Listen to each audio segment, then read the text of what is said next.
بعد ما نشوف.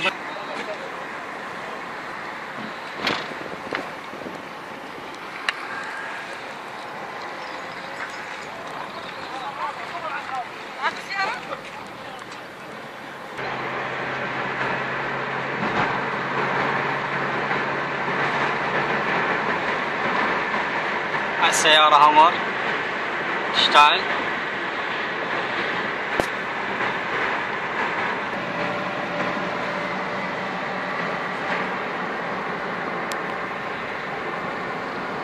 سيارة للجيش.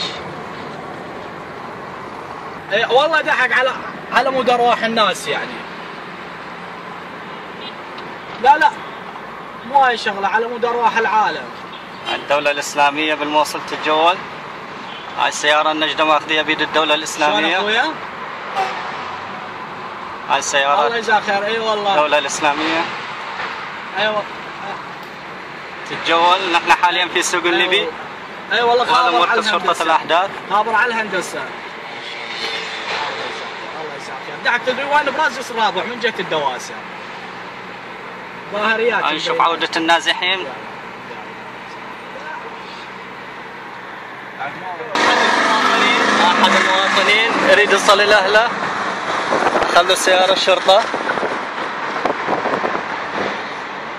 هاي عودة النازحين بعد قصف المالك على بيوتهم.